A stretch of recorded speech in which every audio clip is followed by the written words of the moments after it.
우리나라도 그 비슷하지만 이 장자와 차자의 그 상속권은 엄청 다릅니다. 그래서 이 야곱이 내가 10초만 빨리 나왔어도 이런 생각을 하고 계시고, 그러나 내가 기필코 장자의 축복을 받아야지, 그런 마음을 가지고 있어요. 사람이 마음으로 생각하면 언젠가 이루어진다고. 그런데 먼저 장자의 축복을 받으려면 자기가 장자라고 하는 그런 증명이 있어요. 근데 어느 날 이 형 에서가 사냥을 하러 갔어요. 다 컸죠. 사냥을 하러 갔는데 하나도 못 잡고 돌아왔어요. 배가 허기진데 마침 그 야곱은 그 팥죽을 끓이고 있었다. 그 식구가 아마 많았죠. 그 집안에 일하는 사람들이 많이 있었어요. 팥죽을 끓이고 있는데 형이 내려오다 보니까 팥죽을 보니까 저거 한 그릇만 먹으면 저건 동삼 먹는 것보다 더 효과가 있을 것 같아. 그래서 그 한 그릇 타라 했더니, 아니 뭐 몇 입으로 태야? 했더니 내가 돈도 없고 요즘 같은 카드도 없고 그러니까 일상으로 좀 하면 안 되냐? 아마 그랬을 것 같아. 그런데 야곱이 안 된다. 형 장자권 있잖아. 나에게 팔어. 그래요? 그 뭐 내가 무슨 뭐 이름만 장자권이 밥을 먹이냐? 돈을 주냐? 그건 그렇게 하자. 아마 그리고 팥죽을 한 그릇 줬습니다. 아마 지장도 찍으라고 했는가 모르겠어요. 그래서 이제 야곱이 장자권을 샀어. 팥죽 한 그릇 해주고. 이때부터 하나님께서 주신 권한을 헌신짝처럼 버린 이 에서를 축복하지를 않았습니다. 자기에게 주어진 권한을 헌신짝처럼 버린 이 에서. 우리에게 주신 권한도 많은데 그걸 버리면 안 됩니다. 그걸 모른다고만 안 됩니다. 그래서 이제 야곱이 장자권을 사고 있어. 하나님하고 야곱뿐이 몰라요. 에서하고 수이. 에서는 하나 더 가져라, 팔아라 해서 에서가 이제 팥죽 한 그릇 얻어먹고 장자권을 넘겼어요. 이렇게 하다가 아버지가 이삭이죠. 그 이삭이 이제 자연적 수명이 다 되셔갖고 운명하기 직전에 축복을 하려고 합니다. 알지 못하는 그 이삭이 장자인 에서 보고 사냥을 해와서 나에게 요리를 해서 먹게 해라. 그러면 내가 너에게 축복하겠다. 이걸 그 어머니 리브가가 듣고 여차여차해서 야곱이 또 축복을 받습니다. 그 아버지의 축복권을 야곱이 받아. 그 후에 에서가 정직하게도 사냥을 해서 요리를 해갖고 들어갑니다. 그리고 아버지 저에게 축복해 주세요. 근데 아버지가 깜짝 놀랐어요. 아니 아까 내가 축복을 다 했는데 너는 누구냐? 제가 에서입니다. 아니 아까 에서가 들어와서 축복을 다 받아갔는데 어떻게 되냐? 내가 다 축복을 줘서 너에게 줄 것이 없다. 그래서 이 축복권을 다 이제 에서가 다 쏟았어. 축복권. 에서의 축복권을 받은 야곱이 이제 그 축복권을 받는다 무슨 문서도 준 것도 아닌데 하나님께서 그 약속대로 축복을 하니까 그 축복이 그 아들에게 갔다 그 말이에요. 그것을 안 에서가 야곱을 죽이려고 합니다. 더 죽여버리면 그것이 내게로 돌아오지 않냐. 그렇게 하나님이 이미 준 것을 인위적으로 뺏어올 수도 사실은 없어요. 그래서 이걸 듣다가 보니까 어머니 리브가 이러다가 다 장정이 됐는데 둘이 싸우다가 둘이 다 죽었구나. 그래서 그 야곱을 불러서 잠시 피어 있어라. 어디 가냐? 외갓집으로 가거라. 외갓집을 한 번도 가본 적이 없어요. 요즘같이 무슨 차 타고 가면 쉽겠지만은 걸어가면 맨날 며칠 걸리는데 가기가 쉽지 않죠. 그래서 이제 외갓집 가라고 아마 길을 요리 가고 아마 알려줬을 것 같아요.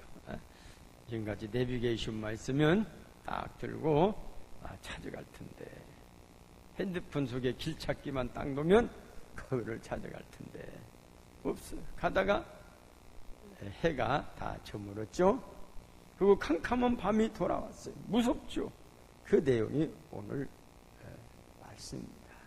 너무 무서워.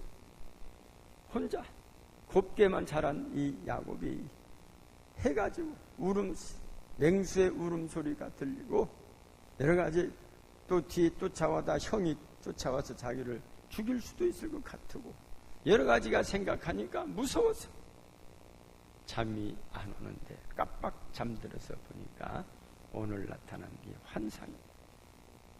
사닥다리가 하늘에 걸쳐서 천사들이 사자들이 오르락내리락 하는 그 모습을 봤어요. 보고 하나님께서 너 두었던 곳을 내가 더 다 준다.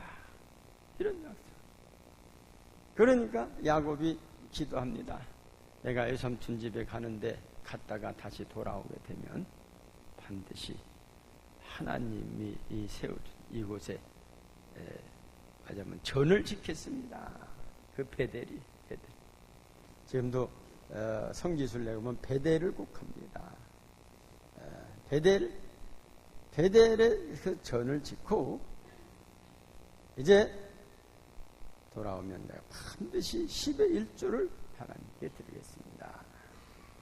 아마 전에 11조를 잘 못했던 것 같으죠? 그러니까 내가 이 고생하는데 돌아오면 반드시 10의 1조를 하나님께 꼭 드리겠습니다 하고 서원을 하게 됩니다. 그 내용이 오늘 내용입니다. 이게 보면 우리가 이 야곱에게는 꿈이 있었어요. 돌아오게 됩니다. 이게 꿈입니다. 또 하늘문을 17절 보니까 하늘문을 봤다는 겁니다. 하늘문을 봤다는 것입니다. 그래서 우리는 이럴 때 야곱의 마음이 심히 초조하고 불안하지 않을 수 없을 때 하나님은 기독케 하셨습니다.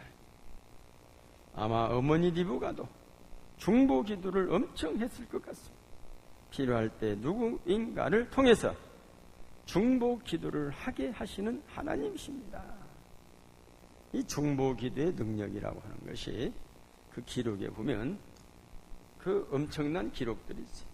어느 선교사가 저 아프리카에서 위험한 시기에 죽을 수밖에 없는 그 구사일생을 했어요. 구사일생으로 살아났어요. 그런데 알고 봤더니 그 시간에 한국에서 자기를 후원하는 후원자들이 중보 기도를 하고 있었다는 겁니다. 그 시간이 일치입니다.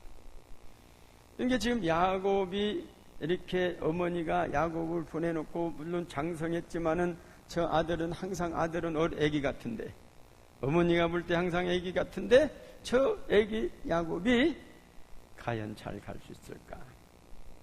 또 야생동물에게 핥히진 않을까? 그러니까 엄청 기도를 하게 됐다는 것입니다. 어제 토요일이죠. 토요일 제가 설교 준비를 하다가 카톡을 봤더니 제 거 이런 편지 문자가 떠 있었습니다. 백남원 목사님 생명나무 기도원에서 기도하겠습니다. 내가 봤더니 이 문자더니 강명순 그렇게 써 있어요. 강명순은 이명박 대통령 당시에 전국구 1번 비례대표 1번 그분을 앞세워놓고 표를 업비에서 1번을 앞세워요. 강명순 의원은 그 이화여대 출신인데 그가 평생 낮은 자를 위한 선교를 하고 계시는 분입니다. 이분이 국회의원 시절에 교회 어린이집 법인화를 위하여 결정적인 역할을 해주시라고 전화 한번 드렸는데 그 역할을 해주신 분입니다. 오늘 청년부 헌신예배 강사로 오시는 하금식 목사님이 어린이집을 하는데 그 법인화가 되지 않았어요. 너무나 어렵다는 겁니다. 그래서 전국적으로 이 교회에서는 어린이집 한 900개 정도 되는데 다 문 닫을 지경이에요. 이제 더 견디지 못해서 계속 법인화를 노력했는데 해주지를 않아요. 그래서 이분이 결정적인 역할로 인하여 어린이집이 법인화가 됐어요. 그래서 그걸 수고했다고 하금식 목사님이 어린이협회에서 이게 추서를 해가지고 대통령상을 받게 돼요. 그분은 나를 만나면 항상 이 대통령상은 목사님 거요, 내 거 아니요. 그런 농담을 하기도 합니다.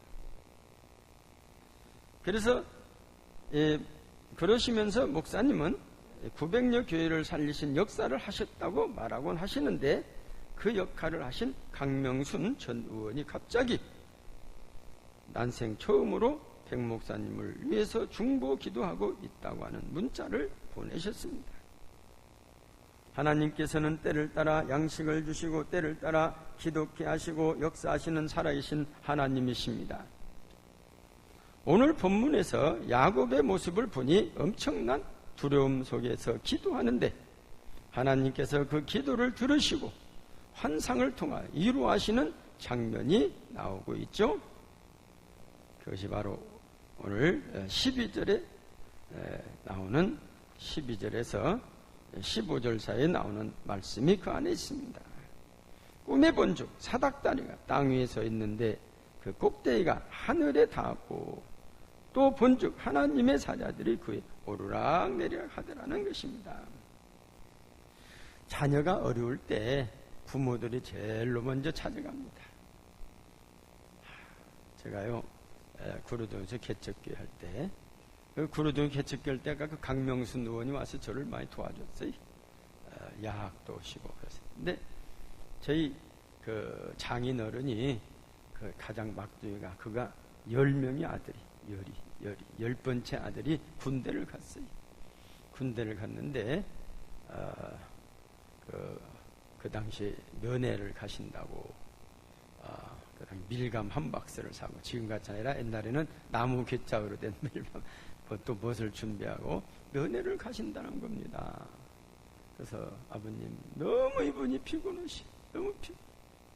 그래서 그냥 누워 계시도 일어나기가 힘드는데 그 아들을 보고 싶은 그 마음으로 꼭 가셔야 한다는 거예요. 그래서 이제 제가 그 짐을 들고 그 아버님의 짐을 들고 졸졸졸 따라갔죠. 따라갔는데 그 부모는 자녀가 어렵다고 하면 자기의 피곤한 것은 싹 없어지고 자녀를 가서 만나고 싶은 마음이 있다. 그것이 바로 하나님의 마음이다. 하나님께서 야곱이 이렇게 어려움을 보시고 찾아오셨다는 겁니다. 또 성경에 보면 모두가 다 하나님이 찾아오지 사람이 찾아가는 것이 없어요. 그래서 우리 기독교는 하나님이 찾아오는 종교다. 그렇지 않습니까? 다른 종교는 사람이 찾아가는데 우리 기독교는 하나님이 우리를 찾으러 오신다는 것이죠. 나를 불러주신 분이 하나님이라는 거죠. 예수님께서 그러셨어요. 요한복음 15장 16절에 보니까 너희가 나를 택한 것이 아니 내가 너희를 택하여 세웠다. 내가 너희로. 그래서 우리 주님이 우리를 택하셨다는 것이죠. 내가 주님을 알기 전 주님이 나를 택하셔서 자녀로 지켜주시고 함께 하십니다. 에베소서 1장 4절에 보면 곧 창세전에 그리스도 안에서 우리를 택하사 우리로 사랑 안에 그 앞에 거룩하고 흠이 없게 하셨다는 것이다. 하나님은 우리를 택하셔서 언제나 지켜주시다. 이사야서 43장 1절 보면 야곱아 너를 창조하신 여호와께서 지금 말씀하시느니라. 이스라엘아 너를 지으신 이가 말씀하시느니라. 너는 두려워하지 말라. 내가 너를 구속하였고 내가 너를 지명하여 불렀나니 너는 내 것이다. 너는 내 것이다. 하나님께서는 아들아 염려하지 말아라. 너는 내 것이다. 제가 성경 설교 준비하면서 성경을 봤는데 청년이란 단어가 성경에 87번이 나와요.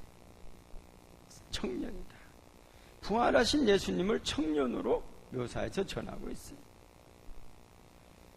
마가복음 16장 5절 이하 말씀 보니까 무덤에 들어가서 흰 옷을 입은 한 청년이 또 16절 보면 청년이 이르되 놀라지 말라. 이 십자가에 죽으셔서 돌무덤에 장사됐는데 3일 만에 요즘 말은 우리나라 삼오제를 하러 가서 돌무덤이 돌 앞에 문 닫았던 그것이 떨어져 나갔어요. 지진이 떨어져 나가버렸어요. 세상에. 그래서 그 봤더니 청년의 모습으로 되어 있더라.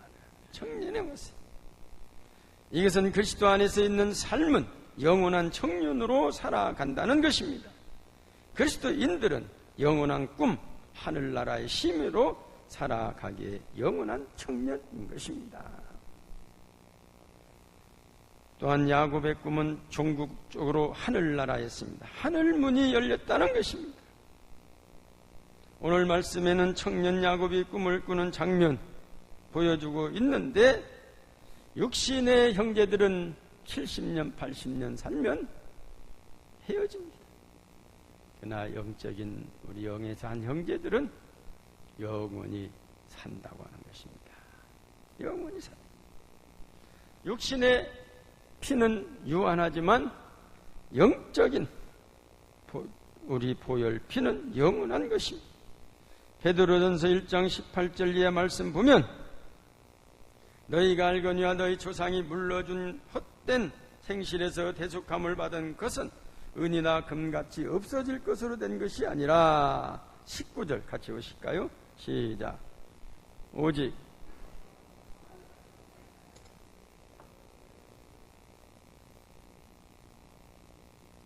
그리스도의 보혈 피로 구원받은 우리는 영원한 생명이 있다는 것입니다.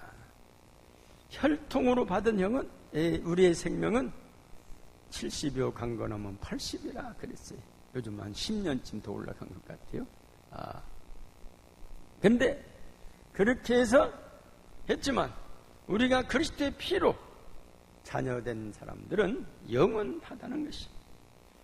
그래서 믿음 안에서의 형제 자매는 이 세상에서도 잊지 못하면서 살아가고 있죠. 천국에 가서도 같이 사는 것입니다. 그러니까 형제들이 1년가도 한 번 못 만난 형제 많죠. 그래도 뭔 일 있으면 모이잖아요. 근데 우리 믿음의 형제들은 하늘에 가서도 만나요. 이 세상에서도 하늘에서 이 세상에도 이렇게 이루어진다. 그러니까 우리 믿음의 성도들은 사실 이 세상에서도 끈끈한 그런 서로의 신뢰와 그런 서로 사랑이 있어야 한다고 하는 것이죠. 저는 지난 주간에 전주시 기독교연합회 회장 하신 분들이 모여서 제주도에 다녀왔습니다. 마지막 날에 이제 돌아오야 하니까 강주의 비행장이 내리니까 전화가 왔어요. 봤더니 뜬금없이 옛날 제가 있던 제주도 하북교회의 그 장로님 이름이 떠요. 그래서 내가 제주도 갔다 왔는데 연락도 않고 갔다고 전화를 하는가 어떻게 소식을 알고 왔는가. 그 전화를 못 받았어요.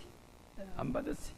이거 어떻게 귀신같이 알았네. 이런 생각했는데 또 좀 있다가 또 전화 와서 이제 전화가 됐어요.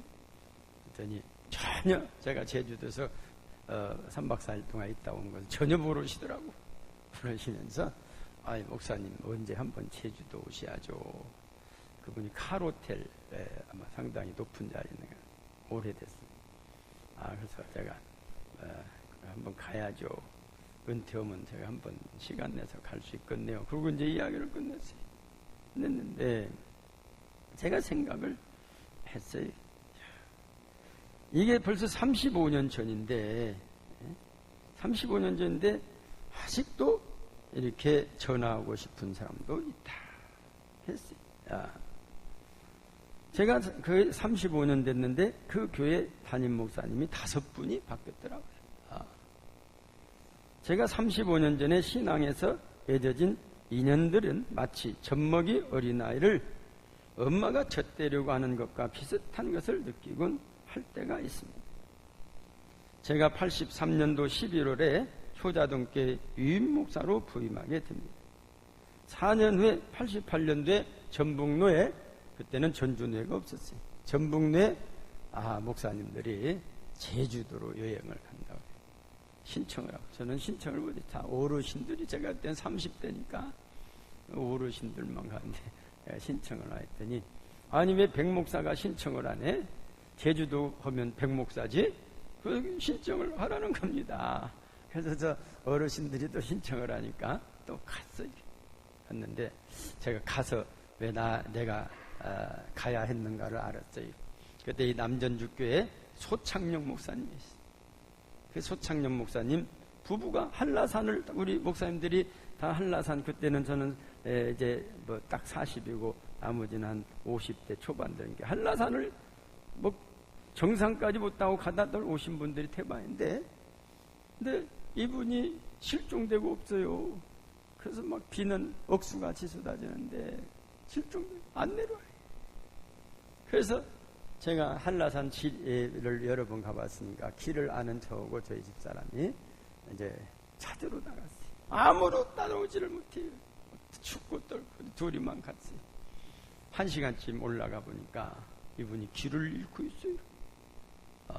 그래서 만나가지고 왔는데 지금도 그 소창영 목사님은 이제 돌아가신 지가 오래됐는데 그 사모님이 살아계시.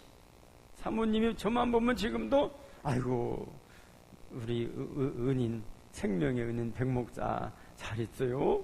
아주 나이가 많으신데 그분은 저보고 만나면 꼭 생명의 은인이라고 그래요. 그때 목사님 안 만났으면 자기들 한라산에서 죽었다는 거예요. 그래서 아마 저를 가게 하셨구나 하는 생각이 됐어요.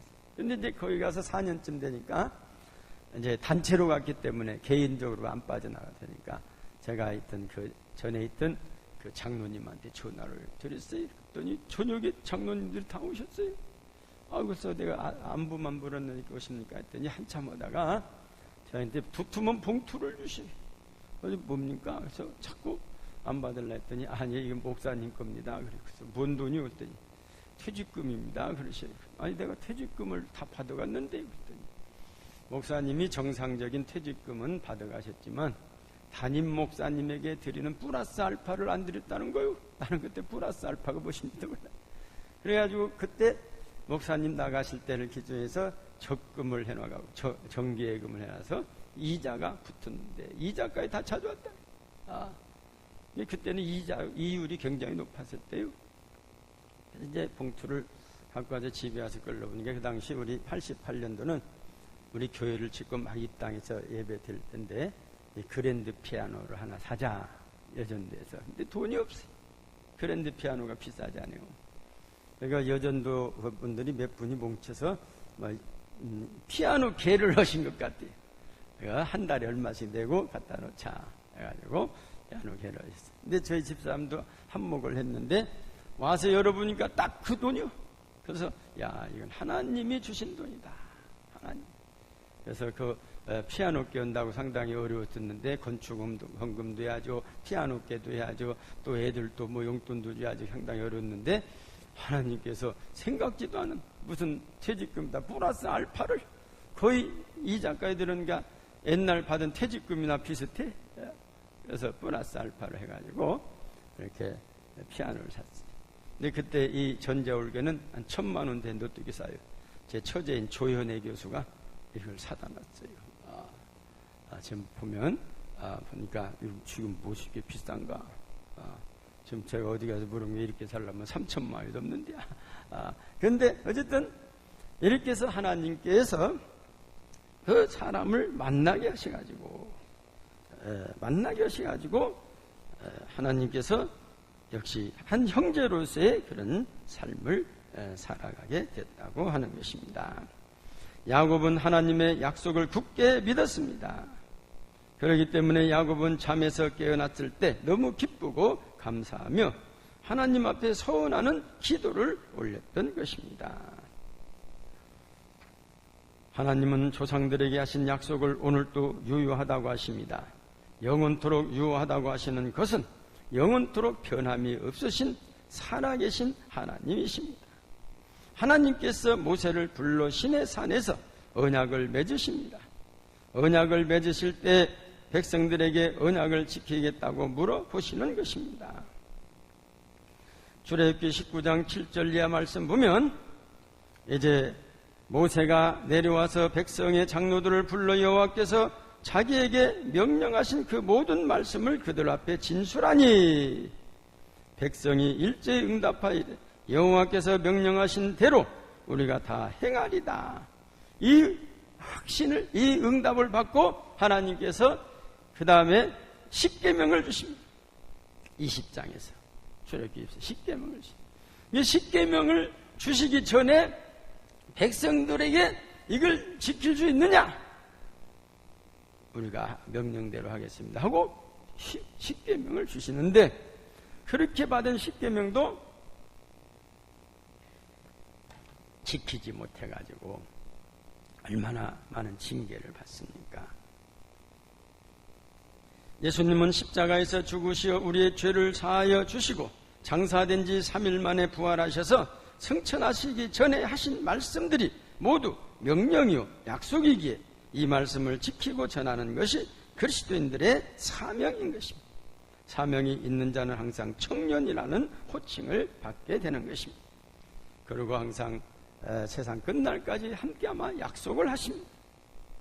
사랑하는 성도 여러분, 믿음 안에서 항상 청년처럼 꿈을 간직하며 주님과 동행하시며 승리하시는 우리 성도님들이 되시기를 주님의 이름으로 축원합니다. 기도하십시오.